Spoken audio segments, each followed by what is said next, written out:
بسم اللہ الرحمن الرحیم اللہم صلی علی محمد وآل محمد وعجل فرجہم ولعن اعداءہم۔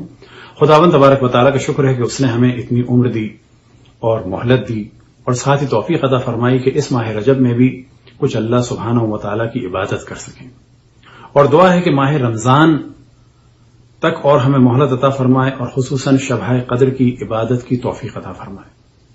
ایک موضوع کو ڈسکس کرنا ہے اور وہ ہے عمل لیلۃ الرغائب سے ریلیٹڈ، اور وہ موضوع یہ ہے کہ اگر پہلی شب جمعہ ماہ رجب کی پہلی ہی تاریخ کو، یعنی رجب کی ابتدائی جمعے سے ہو، تو اس کے معنی یہ ہیں کہ پہلی شب جمعہ ہی اول رجب ہوگی۔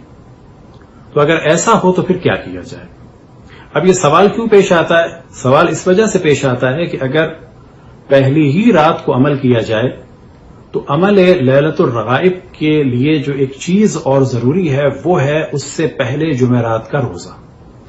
اب اگر پہلی رات کو عمل لیلۃ الرغائب کو انجام دیا جائے اور روزہ بھی رکھ لیا جائے تو روزہ تو ہو جائے گا، لیکن وہ رجب کا نہیں ہوگا، وہ جمادی الثانی کا ہوگا۔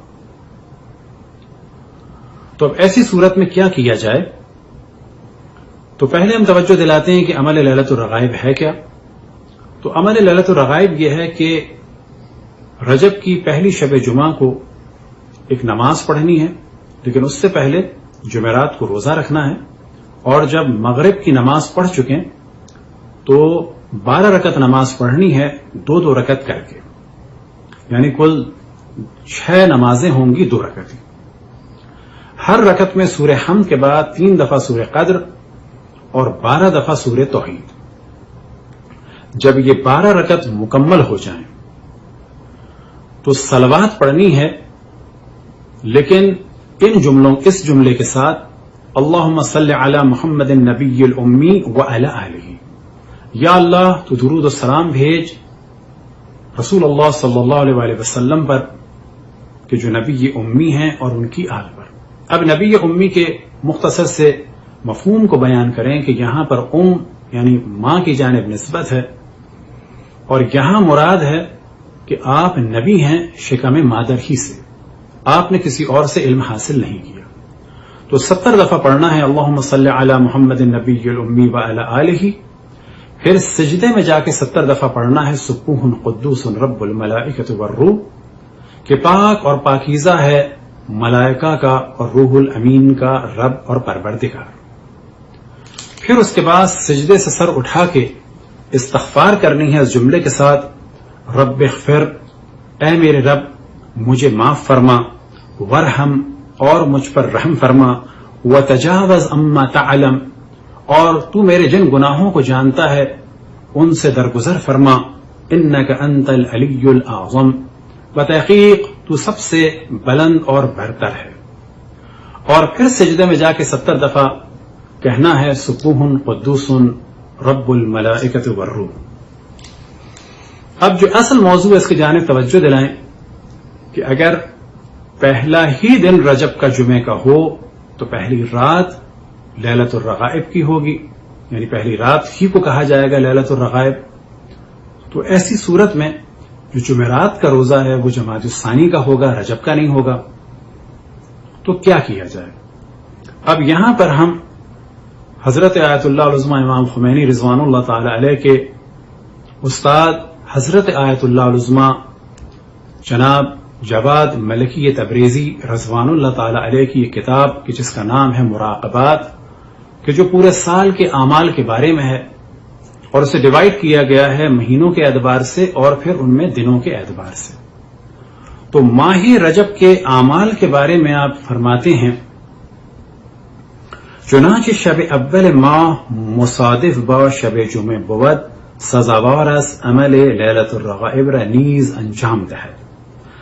اگر رجب کی پہلی رات ہی شب جمعہ ہو، اگر رجب کی ابتدا ہی جمعے سے ہو اور اس کی پہلی رات یعنی شب جمعہ ہو تو کیا کیا جائے؟ سزاوار ہے، یعنی بہتر ہے کہ عمل لیلۃ الرغائب کو انجام دے۔ تو یہ انہوں نے سب سے پہلے اس جانب توجہ دلائی کہ اگر پہلی رات ہی شب جمعہ ہو تو اس عمل کو انجام دیا جائے.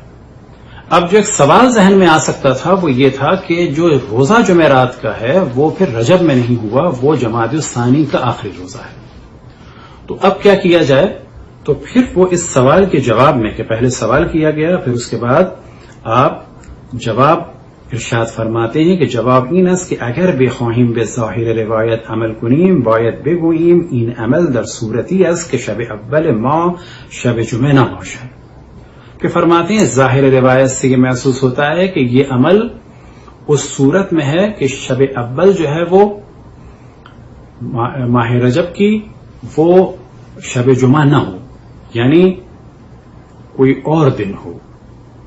اس صورت میں کیا ہوگا کہ جمعرات بھی رجب کی ملے گی اور پھر شب جمعہ تو ویسے ہی رجب میں ہوگی. لیکن پھر اس کے بعد ارشاد فرماتے ہیں شب جمعه دوم این عمل انجام می شود گرچه لیلت الرغائب نہ باشد. فرماتے ہیں وہ جو شب جمعہ آئے گی دوسری جو اب آنے والی ہے اس میں اس عمل کو انجام دیا جائے، جبکہ وہ جو دوسری رات ہے وہ لیلت الرغائب کی نہیں ہے، یا بالفاظ دیگر وہ رات رغائب کی نہیں ہے. پھر ارشاد فرماتے ہیں چون در روایات تصریح نشده است که این عمل حتما باید در لیلت الرغائب باشد، ولی راه دوم و سومی هم است که صحیح‌تر به نظر می‌رسد. راه دوم این است که این عمل را بدون روزه انجام دهیم و راه سوم این است که روزه را هم بگیریم گرچه روزه در رجب نباشد. فرماتے ہیں کہ وہ جو پہلی رات کا عمل ہے اسے ہم انجام دیں چاہے روزہ نہ رکھا ہو، اور اس سے بہتر یہ ہے کہ پہلی ہی رات میں اس عمل کو انجام دیا جائے اور روزے کو جمعرات کو رکھ لیا جائے گرچہ وہ رجب کا روزہ نہ ہو. اور آخر میں نتیجہ نکالا جاتا ہے کہ پہلی رات بھی اس عمل کو انجام دے دیا جائے تو بہتر ہے، اور دوسری رات بھی یعنی اگلے ہفتے بھی انجام دے دیا جائے تو بہتر ہے، اور جمادی الثانی کا جو آخری جمعرات ہے اس میں بھی روزہ رکھ کے اس عمل کو کر لیا جائے بالفاظ دیگر، اور جو رجب کا جمعرات کا روزہ ہے اس میں روزہ رکھ کے بھی اس عمل کو انجام دیا جائے. اب یہاں بعض دفعہ سوال پیدا ہوتا ہے کہ اتنے مستحبات پہ کیا توجہ ہے؟ تو کہا جائے کوئی کرنا چاہے تو ایک دن کر لے، کوئی کرنا چاہے 2 دن کرے، کوئی نہ کرنا چاہے تو بے شک نہ کرے. سب سے بہتر عمل یہ ہے کہ ہم اللہ سبحانہ و تعالیٰ کو حاضر و ناظر جانیں، گناہ سے بچیں کہ خداوند تبارک و تعالیٰ ہم سب کو گناہوں سے بچنے کی توفیق عطا فرمائے، توبہ کریں، استغفار کریں. اور جو سب سے بہتر عمل یہ ہے کہ اللہ کی مخلوقات کی خدمت کریں، اور اگر خدمت نہ کر سکتے ہوں تو کم سے کم جو ایک بہت بڑی عبادت ہے وہ یہ کہ کسی کو تنگ نہ کریں. خداوند تبارک و تعالیٰ سے دعا ہے کہ ہمیں اپنے رسول اپنے حجتوں خصوصاً امام زمان علیہ السلام کی عبادت، امام زمان علیہ السلام کی معرفت اور اللہ سبحانہ و تعالیٰ کی عبادت کی توفیق عطا فرمائے. برحمتک یا ارحم الراحمین وصلی اللہ علی محمد و